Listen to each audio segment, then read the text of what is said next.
now, like hotter than normal. So, okay, there we go. And we are live. And it is blazing hot, like literally in Texas right now. I think the high today is like 105. So Hooey. I'm from Louisiana originally. And so the humidity there is worse. But man, right now, if I look at it, it is 100 with the real feel 110. So I'm so You glad can to be have it. outside. I can have it. Well, it's good to have you on, Evan. Give everyone a quick introduction of who you are and what you do, and let's hop into it, man. Hi. Well, for those of you who don't know me, my name is Evan Duke. I am the president of Fractional Leadership Solutions. What we do is we are a firm that is dedicated to help getting businesses ready for the owner operator to exit and then guiding it through the process. We work basically revenue range 2 up to 100 million, and we're industry agnostic, and just really our goal is to just try to find ways that we can help owner operator or founder dependent businesses just um, excel, so that way the owner and founder can move on to whatever their next chapter is. Yeah. Okay. Now you said that big range there, and on some level it's the same. On some level it's different. So if you're doing 3 million in revenue, it's the same as 47 million. If you're going to exit, there's certain things that people care about, but it's also different. So how do you go about? Do you like have revenue ranges and tiers that you kind of talk to people in, or do you? It's kind of all the same. So do you break it apart, or how does that work on your end? Well, really, as far as the way I like to approach, and I've seen, you know, some businesses that you look at and you're like, wait, this is a 30 million revenue business just because, and each business, just because of the idiosyncrasies with industry. Really, the way I like to do is I just like to approach it kind of where things are, and I'll give you an example.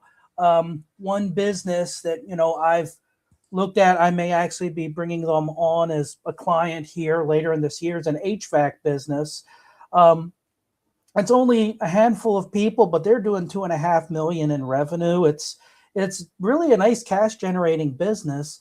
But the reality is, based on what the owner wants to do in terms of sale, the structure for that's going to look completely different.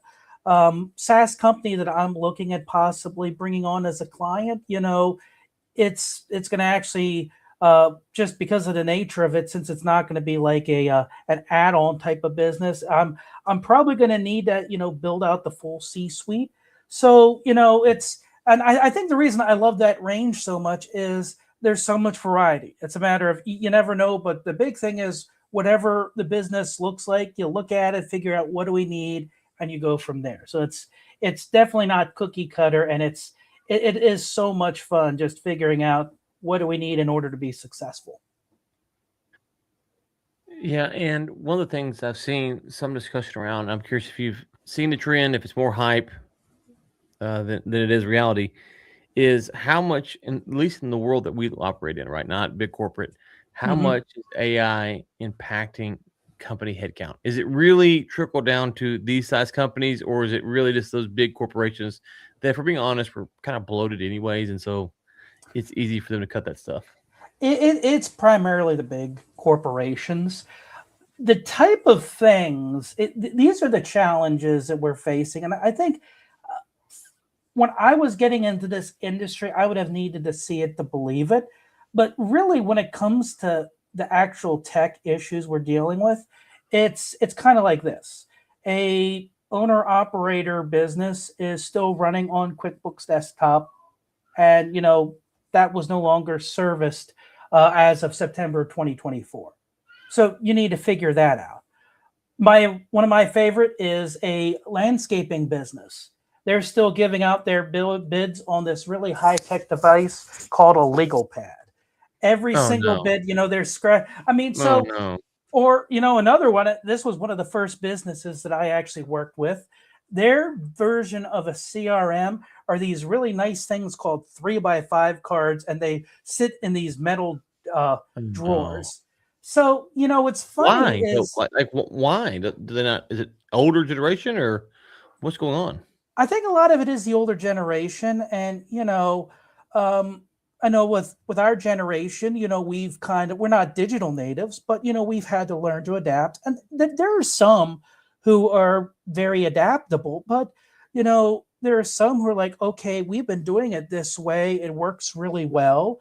Um, there's not been this approach to adapting and updating as they should. So I think that's really the big thing is it works. Why do we need to change it? And going back to the bid, as I remember one project that I, worked on, this one business, basically, essentially, they were doing just that. It was like, giving out receipts or invoices, and then, we need to wait until the copy came back to the office to process it.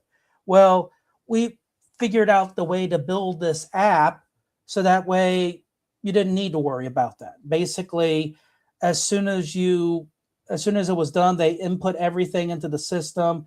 Didn't really matter where they were. Sometimes it might have been tricky if they didn't have good access to data, like with network connection. But long story short is they'd submit it, and within a matter of minutes, everything was processed. So yeah, it took a little while to build out, but the reality is, a lot of these businesses, decade or so ago, should have done it, and they didn't. I have a theory, and it could be crazy. I don't know. So tell me if you think it is.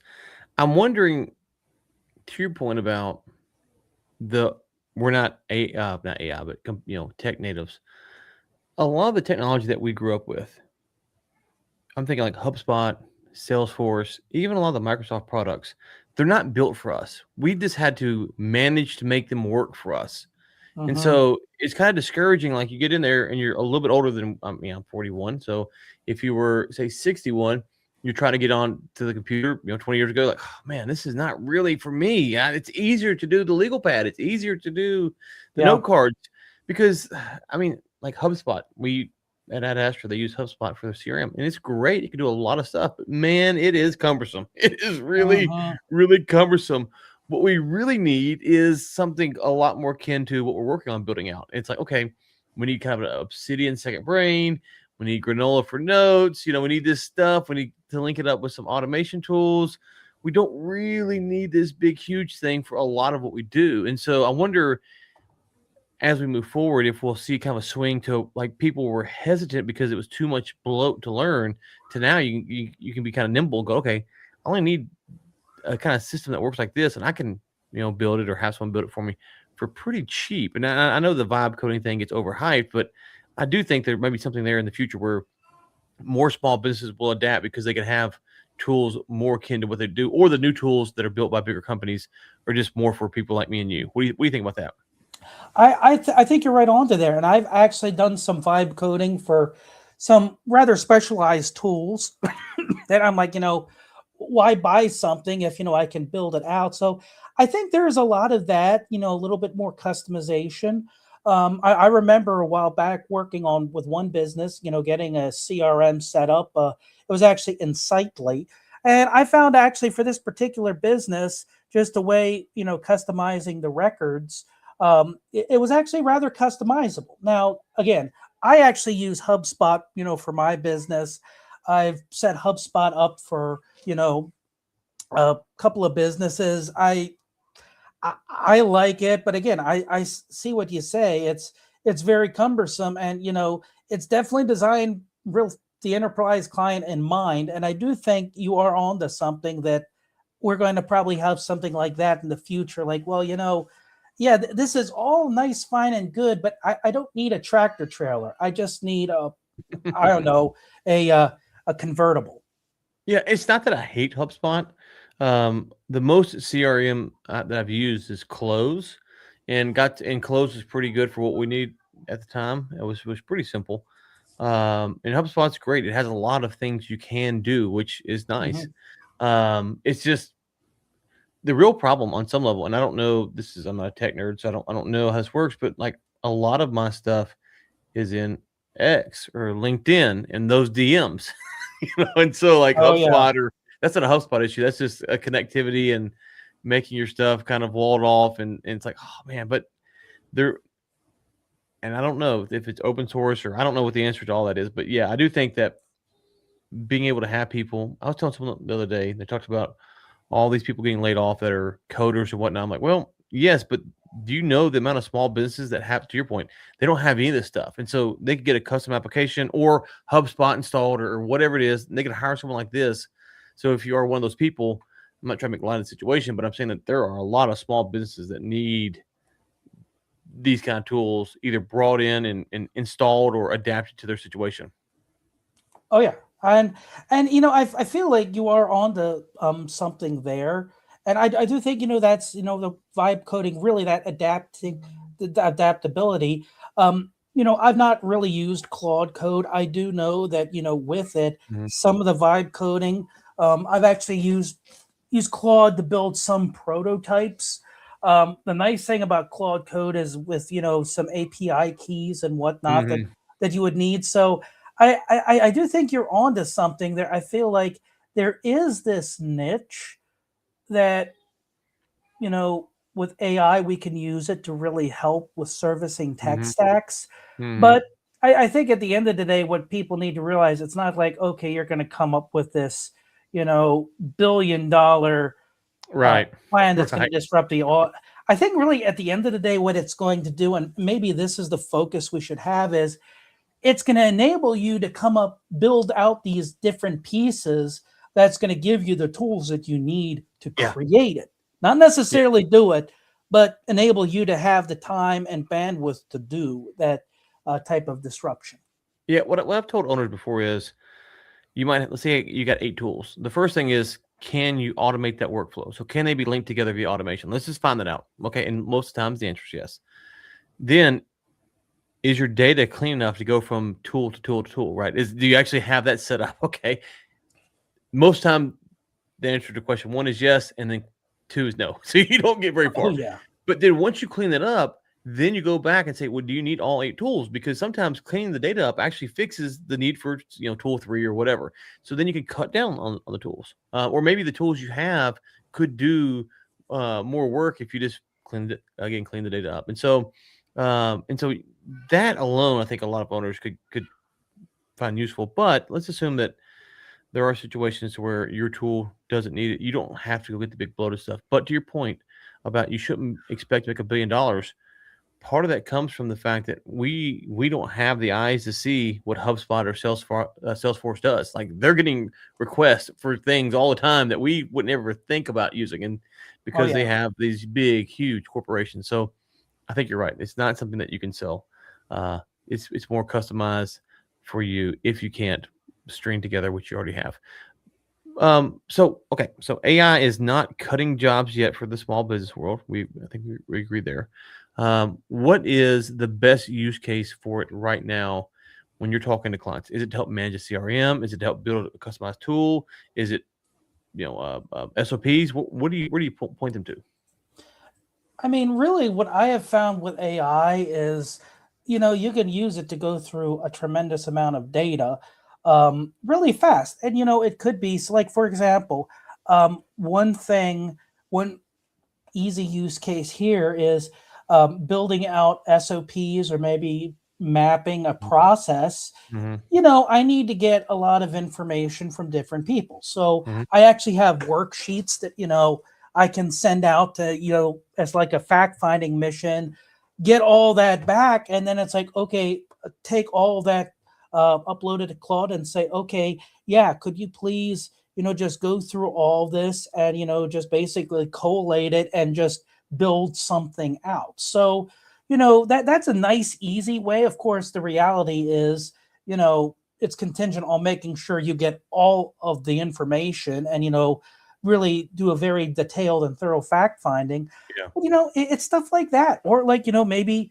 creating a presentation. Just, you know, if you have an outline, a material. So it's really, at the end of the day, I feel like it's basically cutting down all the grunt work, so that way you can actually have more deep focus time. No. Yeah. Yeah. Well, That's go where I, ahead. so. Yeah, I didn't mean to cut you off. Sorry. I was gonna say, to your point about analyzing the data, like with sales teams. Okay, first off, get Granola or Fathom or Otter or whatever. Record as many of your sales calls as possible. and then have AI help you. Your poor sales manager can only listen to so many calls a day before they check out or they get tired or whatever. So AI doesn't have that fault like we do. So Yeah. let's use it for stuff like that. So and and that's something that you could say, well, is that grunt work or not? Having AI analyze the sales calls of your sales team. I would say it's not grunt work, but it also is grunt work, right? It's very important, Mhm. but Yeah. it's really weird because it's so manual and so time consuming and so energy sucking. But you would think of it as grunt work, but it's really a high value task. So Yeah. it's weird that it can do stuff like that too, where Mhm. it's not truly grunt work, but it feels like grunt work. Yeah. And really, where I would say, like, the analysis with those is, this is where, going through and, just reviewing it because, okay, it's done a lot of the work for you, but, it'll hallucinate. And I think back a couple months ago to this court case in New York where this lawyer basically let, I forget if it was Chat GPT or Claude, they drew up the briefs for the case, and it made up several cases, and the judge looked at it and just threw it out. So there's so really, yes, to your point, it is a high value task. It isn't grunt work, but at the same time, it's like you got to go through it as well, just because you look at it. And I've lost count of the number of times I've had to go through conversations that I had on Zoom or whatnot, and it came back with something. I'm like, wait a minute, I don't think you're remembering it right. Okay, So have you tried Notebook LM? I had not tried that. That would be interesting to Yes, give it a try. because Notebook LM only pulls from the sources that you put in there. I gotcha.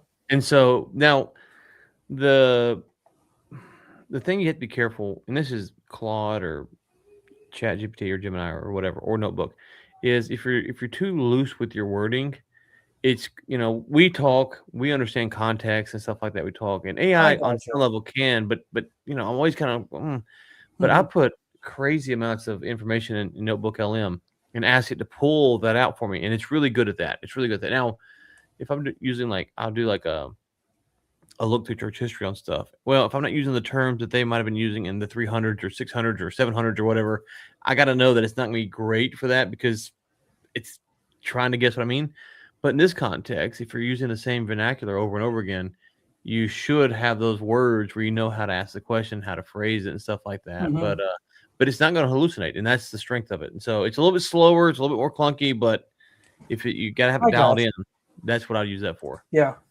That is helpful to know. I Because I have, like, with the Claude version I have, I actually have an integration with Zoom, so it's already pulling into that. And most of the time it's fine, but I think that may actually be part of the problem is it's not, like, sometimes the context isn't always completely clear. So Yeah, and I think for what you're talking about, a quad project or something like that, most of the time is fine.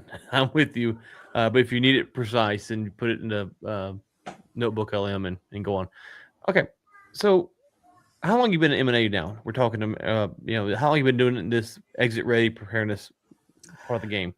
really, I mean, doing fractional work, I've been really doing it since May of 2016. Really, with this focus on MA and A, right around 2 years. Okay, so I've been fractional focused. work for a decade, M&A kind of looking at it for the past few years.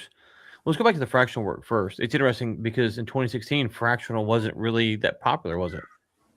Yeah, it was really just coming on, and even though I wasn't referring to myself as a fractional, so to speak, then really contract work like that. I mean, that's basically what I was doing, even though it kind of, I guess you could say, developed into that. Yeah, I think the advent of fractional type work has really been great for a lot of people. I wish they would go back to stuff that they should do more. I'm always saying that more owners should have a fractional CFO because there's so much of a need for that. But that's neither here nor there. Okay, so fractional works is 2016. Um, why is it, in your opinion? And I always feel like I'm talking down to owners when I say this, and I'm not. Trust me, I love owners. They're our clients. We love them. Oh yeah. But it's always interesting because on our side of the table, it feels like we kind of all say, well, if you do this and do this and do this, your life will be easier. Business is hard, but this will make it easier.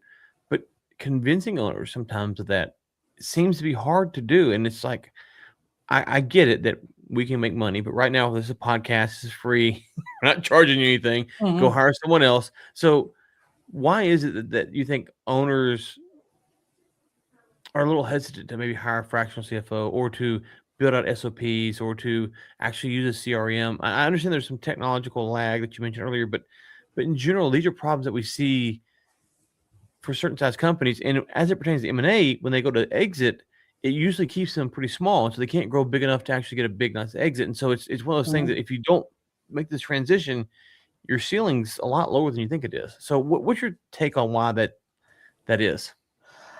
I think it kind of comes back to the phrase, the enemy of great is good. And, to kind of flesh that out a little bit more, um, I've seen business owners who they think, okay, well, it's good enough. But the problem is, good enough is not, at the level you would need to be with M&A. And it's also, let's face it, when it comes to the difference between books that are ready for taxes and books that are really clean books, there's a notable difference. So I think what it comes down to is it's this thinking, okay, well, things are working fine. Isn't that adequate? Well, the reality is, okay, it might be working fine. As again, the phrase, the enemy of great is good. I think what it is it really comes down to they think, well, things are going well enough. There's no reason to change. Well, that might be the case, but the reality is, yeah, they could be good, so to speak. But if you make these changes, okay, you could actually not only scale quickly, but you could see some substantial growth. So I think that's probably what it is they're looking at it and think, well, why do we need it? It's not like there's a problem. Mm. So that's what my gut is telling me. Yeah, yeah. Okay. So how I've described it is a lot of owners don't have a good grasp of what game they're playing, and so if you're going to sell your business to your point, with the books or SOPs or whatever, that's a different game than having a business in which you're going to run for 40 years and die going to the office or shut the doors down one day, walk out and quit. This is a different game, and is it something that you think that owners, the good and the great, is it that they're playing the wrong game, or they're playing the game of shut it down, and then now M&A is so hot they didn't realize, like, or is the game thing wrong? Like, what are your thoughts there? I think you're right with the game. And I feel like the best example is you talk with a business owner, they'd say, okay, how's business? Oh, it's going great. I mean, we have a great P&L. The balance sheet looks great. And they're right. I mean, when as the owner operator, those are the primary drivers.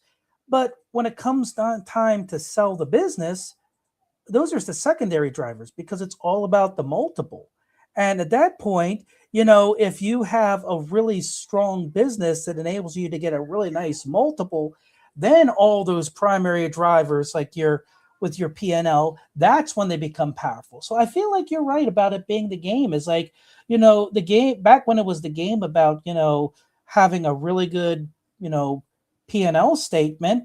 Yeah, they're killing it. But with M&A, that's not the way the game is. It's kind of like the difference between the regular season in the NFL and the playoffs.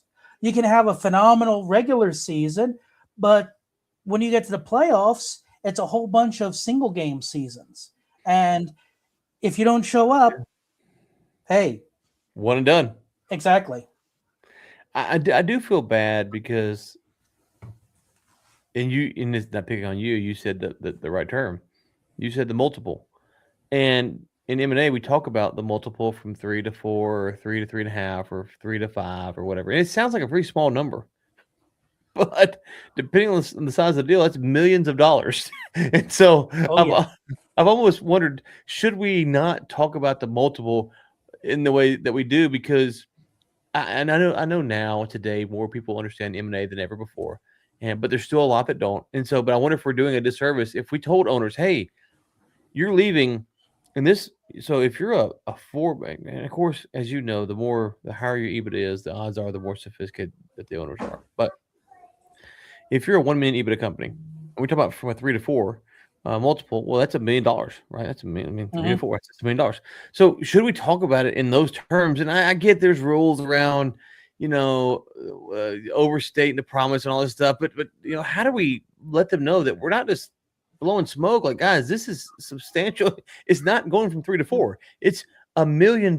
Just what we're talking about right here, Yeah. or $5 million, or whatever it is. Well, and it's funny. I actually built a tool. It's actually my business valuation calculator, and it's interactive. And really, what Mhm. it'll do is it'll be like, okay, let's say pick out an industry, and it'll Mhm. be like, okay, this is your revenue, your growth rate, and then what it'll do is like then you can adjust and be like, okay, if you're a high owner dependent business, you know, this is basically the best that you could expect just because, hey, they're going to have to come in and do a lot of work. But if you make that adjustment, it'll show you, okay, this is the impact that it'll have. So I think the visualization part is helpful just because it'll cause people to see it. But I do feel like you're right. It's like, okay, that multiple shift from say, let's say we're at 3, but when we make this change up to 4, okay, you might be like, well, what's the big deal? Until you realize, okay, 3 million EBITDA business, and you're shifting from 3 to 4. It's like, okay, that's the distance. It's from 9 to 12 million. Yes. So Yeah. Right. yeah, so I think what it is, it's and maybe what it is like, let's just talk about the entire equation. It's like, okay, you're about, I mean, obviously revenue and P&L, it's important. Multiple is important. You put them together and see just how things shake out. So yeah, that might actually be really what's helpful, and just really taking it to its logical conclusion, saying this is where you are because you're of your owner dependency level or client concentration or whatever that is Well, causing you to have a discount with the multiple. okay. Well, let me ask you this. You mentioned two terms I was going to bring up. So owner dependency and or customer, client, whatever, concentration, doesn't matter. Okay. To me, those two things are linked. I've yet, and I'm not saying it's not possible, but I've yet to see a business that is not really owner dependent that had customer concentration issues. So in other words, the more owner dependent you are, the more likely you are to be you have a customer concentration problem because the owner knows those relationships and isn't worried about them. The Mm-hmm. less involved the owner is, the less likely he is to have a customer concentration concentrated business because he's afraid that Evan's going to leave and go work for someone else and take his clients. And so to me, it's like one of those things like owner dependency. I mean, maybe have you seen a business that's not owner dependent that also had customer concentration? I'm sure you have, but I haven't seen that yet. It's usually I'm goes not. hand in hand, it seems. Yeah, and I think really the other aspect of it as well is the founder dependent businesses are Mhm. viewing concentration as more of a sales metric. We Yeah. have a really strong account. And yeah, again, Yep. I mean, I agree. It's theoretically possible, but reality is that's not the case. And I feel like a part of the reason why is because, it's a lack of maturity when it comes to built out sales systems. I mean, because it's like, okay, well, what do we do? Do we just go and try to continue to grow and diversify our customer base, or hey, we already have these clients, let's just try and grow these accounts? So I think there's that element. But yeah, to your point, I think it's just because of the amount of personal involvement that the founder still has that that's where you're going to have these concentration issues grow up if they're still involved heavily in everything. I'll give you one example, the worst I've seen, and really good dude, great business. He's netting like $2 million off of one customer. Okay, great business, right? But impossible to sell for anything of value because if that customer leaves, it's over. And I was always trying to stress that to him, and he would talk about owner dependency and kind of go back and forth over how involved he was. And it depends on the week, right? Some weeks like, oh, I don't do anything. The next weeks he was slammed with work. It's like you're a lot more dependent than you think, and it was hard to communicate to him why someone wouldn't pay for that because he's like, I'd buy something like this. It's like, well, yes, because he would tell me how entrenched he was with the client. It's like, yes, this, but the buyer, they're not going to believe this. Why? Yeah. Like, why would they risk millions of dollars on your word. And if you leave and they get and you get fired, your company gets fired, then it's over. And Yeah. so owners, I think, become very comfortable with that, like you're talking about. And it's like, oh, guys, again, just hire one salesperson to manage these 4 customers, and then you don't show up again. I bet you're not going to do that unless you have all kinds of contracts in place, because you would be scared to death that that person would leave and take those customers Mhm. somewhere else. A competitor would hire them away. And so I really struggled with, because customer concentration, in my opinion, I don't know. I mean, outside of lawsuits and stuff like that, but is it the longest thing to fix from an M&A standpoint? It easily can be. I mean, Yeah. because here's the thing: when it comes to getting the leadership team built out, I mean, you're really looking at only a couple years, most likely, just because for starters, there may actually be a CEO type of figure there, possibly even somebody who could assume the CFO mantle. Hmm. And depending on the size of the business and the rest of the C-suite you would need. But the reality is, you're looking at, well, yeah, that'll take some time to build out. If you're at client concentration, in fact, I think of one client concentration. There is this one business that I forget what their revenue was, but they had 80% client concentration. And they've been working to bring it down. And last I heard, this is with an investment banker that I talk with a lot. He said that they had finally gotten it down to 30%. But this is Oh, wow. after, I think it was, I'm not sure how many years they've been working on it. I want to Years. say it was like maybe 3 or 4 years. Well, before you go further, let's explain why. Because let's say the company's doing 10 million in revenue from that one client, right? So they either got to bring down their overall revenue from that client and replace it, or replace a bunch of people at the 10 million level. Like, either way, it's not a good option. But just in case Yeah. people don't understand, like, it's tough because you got to replace 10 million in revenue, or bring in like 30 million, 40 million. Like, it's a Yeah. tough, or even you could obviously split the difference, but it's not a simple like switch. So, anyways, go ahead. Yeah. People, Oh, yeah. it's going back to customer concentration, 20%. Well, here's why it's so hard. You've got to replace 10 million of revenue, or 5 million revenue, or whatever it is, from one person. Can you actually sustain 15, 20 million of revenue? Well, maybe not. So you got to start dropping that guy down and bring it's a tough game to play. So, anyways, I didn't want to interrupt you there, but I just wanted to. Oh, yeah. Well, and I'm glad you pointed it out, just because of the fact that that's the reality of what you need to do. Is you need to figure out, okay, well, how do we fix this? Because ideally, you don't want to necessarily, like, okay, let's say it's this, they're bringing 10 million to the table. You don't want to be like, okay, you don't want to lose business with them, which means you're going to have to find a way to bring in a whole lot more business, from a variety of sources. And it just takes time to grow that, because especially since, okay, you've probably been thinking, okay, things are fine. Now you've got to completely reinvent your sales strategy, because it's like, okay, how do we figure out a way to, grow everything so that way this account, which we ideally want to keep where it is, but it needs to have a much, much smaller share of the pie than it currently has. And correct me if I'm wrong, but let's say that someone's watching right now and they've got customer concentration 80%. Just use that number, okay? And they're like, you know what? I know 10 people right now that have always said, call me, I'll give you work. They pick up the phone, they call those 10 people, and those 10 people say, yeah, start September 1st. Well, as I understand it, even if you start September 1st and you go to market, the buyers are going to be like, well, that's cool that you now have this, but you really don't have it because you haven't shown that you can retain these clients. Exactly. So cool, you got some contracts, good for you. And I'm talking about, I guess there's maybe some plays where it's guaranteed money, stuff like that. But for most businesses, this is how it's going to be. Like, oh, cool, you got some construction company clients, great. You got some plumbing contracts, cool. Whatever it might be, great. But now you got to retain them, because otherwise you're back Yeah. to the customer concentration problem. And what if you lose that guy? And that's it's like it takes.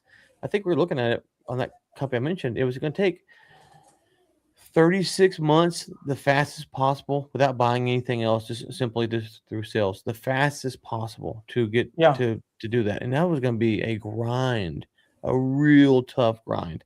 And so probably 48 months, maybe longer. And so, anyways, and the advice to him was just either go buy a bunch of companies, competitors, and then sell to fix it, Yeah. or just keep it. Just keep it because what you're looking to exit for, you can get that in 3 to 5 years, 4 to 5 years, anyways. And so, or 3 to 5 years, 3 to 4 years, whatever it was, anyways. Yeah. Well, and you actually hit right there with the strategic, becoming a strategic buyer to help address it. I mean, admittedly, that is an effective way to, fix that too. Just, buy several businesses and, as, add-ons and, basically diversify your, uh, constant, your client portfolio. So that is one way, but, that's also, do you have the capital to go out and Yeah, buy those businesses? right. So it's a catch 20. It's like, yeah, you might be able to fix the problem quickly, but there are drawbacks to it as well. Yeah, no, there are, and that's why I said maybe there's something else that someone else could show me again aside from the lawsuits. Um, that's more complex to fix than that one, but that one's up there. I mean, I guess the other one I could think of is labor issues like contractor W-2.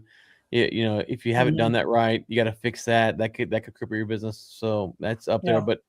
Yeah. Um, but yeah, that it's just one that I see so often, and it's not really talked about. And it's like, man, this is the thing. To your point about owner dependency, that's why I've stressed people.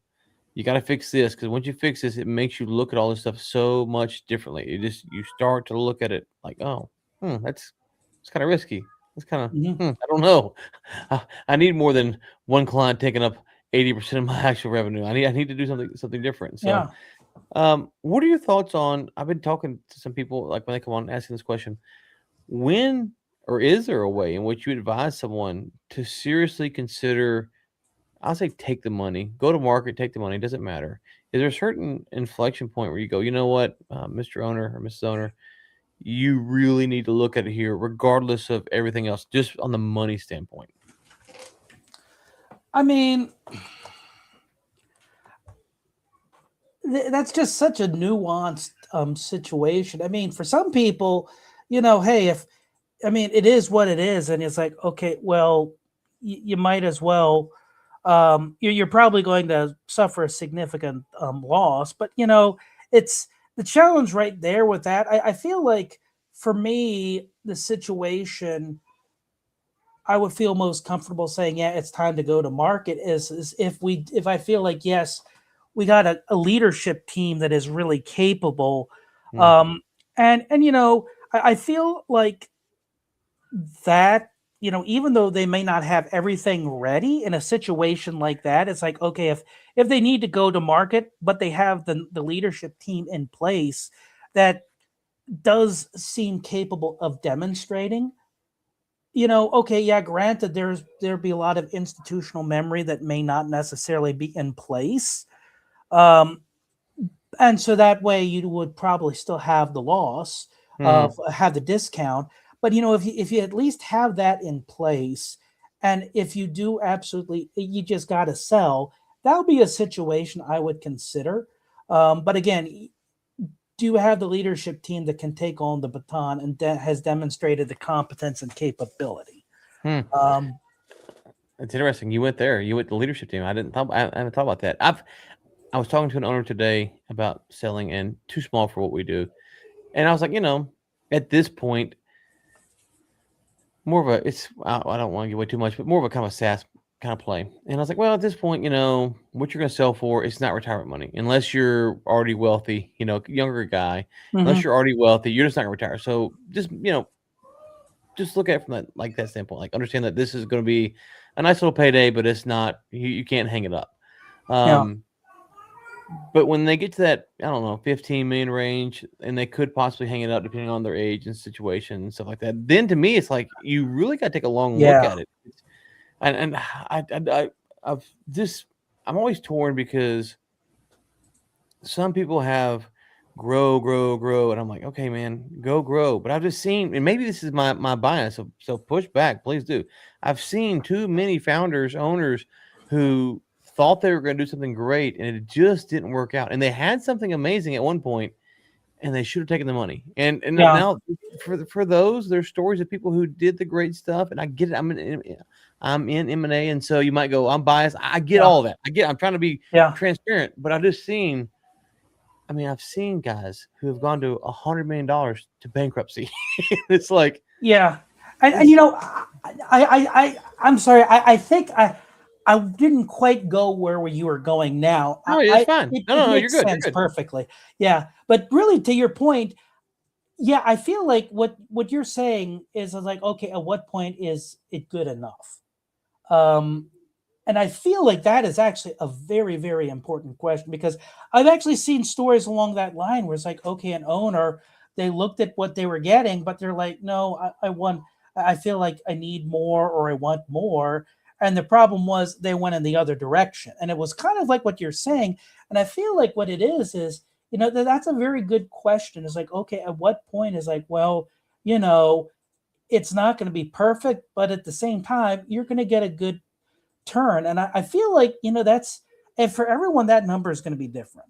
But I feel like, that's where you really need to know and think, okay, what is it that I need from this sale? And then, move forward. And, okay, yeah, there's never going to be a perfect deal because, I mean, let's face it, due diligence is always going to find something. There's always going to be I can't think of any deal where somebody's not going to at least try to do some kind of retrading and saying like, well, we found this and we want to, maybe adjust our offer to this. But, it's really like to your point, at what point is good enough? Because the reality is that if you go for something that's perfect, I mean, people who are perfectionists never succeed. I'm going to be Mm. brutally honest. I know some people might say, wait, what are you saying? Well, here's the thing. If you expect everything to be perfect and you just keep waiting for the perfect deal, you're going to miss every great deal. Mm-hmm. Yeah, it's tough because you will see the stats about owners after they sell, they become bored and they wouldn't need stuff to do. And I get it. I get that. And I get the concern there. But man, I don't know. If we had the crystal ball, I could say, yeah, Evan, keep your company for 5 more years and it's gonna be worth a lot more, and then call me back and we'll sell. And I don't try to convince people to sell today or not. Or not. That's up to them. But it's so weird. We had dinner with a couple, older couple, Friday night, my wife and I, and they're in their 70s. This guy's been retired since he's 71. I mean, 55. Sorry, he's 71 now, so 16 years. And I was just like, he plays golf, travels the world, and I'm like, maybe just maybe people could retire because you'll hear people say, no, I can't do that. I'm like, this guy's doing it.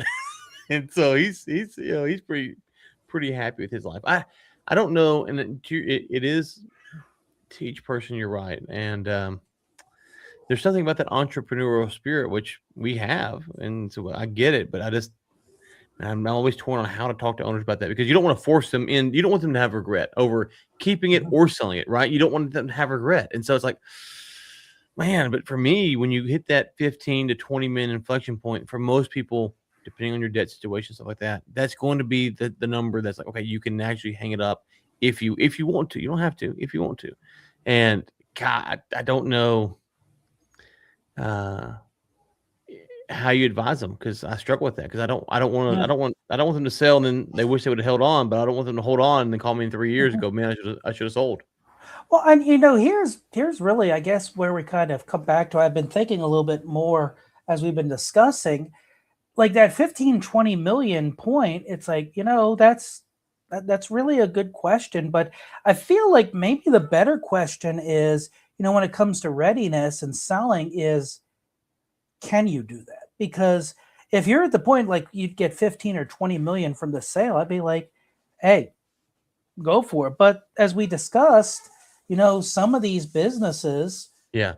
yeah, they might get 15 or 20 million from the sale until we discover the concentration risk Right. or Right. the dependency. So I feel like, and this is where with the readiness part, I mean, really I view what my job is as I'm just trying to make sure that, we've de-risked everything so that we can move forward. I mean, Yeah. it's not like there's going to be no risk, but we've gotten the point where it's like, okay, we've preserved as much enterprise value as possible. Yeah. Yeah, good luck In fact, I think one of my one great story. I think you'll get a kick out of this. There is this business owner. It was actually a GovCon business, and I know GovCon. It's its Yeah. own animal, Yeah. Right. Which basically, for those on the audience who may not be familiar, GovCon usually they could just have one client, the federal government. Yeah. So, Bleeding the beast. exactly. And, with this particular, it was a GovCon cybersecurity business. The owner had some life experiences and needed to exit. And if I remember correctly, it was a GovCon business, say cybersecurity. And he was looking at it. He thought he could get a multiple of 20 on this. Now, hold on. Before you go any further, how much was the revenue? Because I'm hearing multiple of 20. It better be nice. the revenue was under 7 figures. It was a healthy 6 figure. If I remember correctly, I think it was like maybe mid 6 figures. And he was saying 20. Okay, go on. Yeah, Go ahead. Yeah, so he was thinking that, and it was the type of thing where it was a very heavily founder dependent business. Now, obviously, GovCon, there are businesses, GovCon businesses that are bought and sold. And I know there are M&A advisors who do just GovCon. And it's a completely different animal. And it's like, okay, it's just its own thing. But the reality is, what we were describing. In fact, I'm not even sure. I mean, it was a small enough business. I don't think we'd be doing EBITDA. I'd be thinking a more SDE would be determining the value of the business. And that 20 multiple that he wanted, especially since it's founder dependent, and he basically wanted to exit as soon as possible. This is the type of thing where, maybe if we had Bud Abbott and Lou Costello doing the math here, we would have been able to, figure out a way to get that multiple to 20. But yeah, right. It's not. And really a lot of it just came down to the fact that, what he wanted to sell it at. I mean, if you're a SaaS company that's really not only churning out the revenue, but has really strong growth and is a well-built company. Okay, yeah, I can see a multiple of that. But where he was, what the company was, what the industry was, I had to back away just because it was clear that was not doable. And really, I just bring that story up as an illustration that it doesn't really matter, what I mean, hey, if you feel like you want a certain amount, but it's not reasonable just because like all that information we put together, that's a situation you could find yourself in. Maybe that's what I should do, Evan. Start like a workshop, the $15 million exit. And like, it doesn't matter your industry. You come in, we'll charge a premium, but it's for the day. And then understand the multiples of that industry, what you need to do to get a $15 million or $20 million exit or whatever it is. Because the amount of people I've talked to who thought their company was worth way more than it is, and you feel so bad, especially when they got like cancer in the family or they got to sell for something going on. It's just the worst because like, man, no, you're not worth. I mean, yeah, you're not worth you're not at all. I'm sorry. So maybe that's a workshop I should run, like how to get $20 million, because that is kind of 15, 20, depending on your age and stuff. That's kind of the number. It's like it's pretty safe to assume that you could, if you want to, retire. And that's and to your point, a lot of these clients, and this is not us picking, this is just the stats. 93% of companies will never do this. So this is not us picking. They don't realize that they're not getting there. And because and then they wait too long to try to get there, and it's customer concentration or owner dependency or whatever it is. They don't have the cash to do it. They can't go buy it.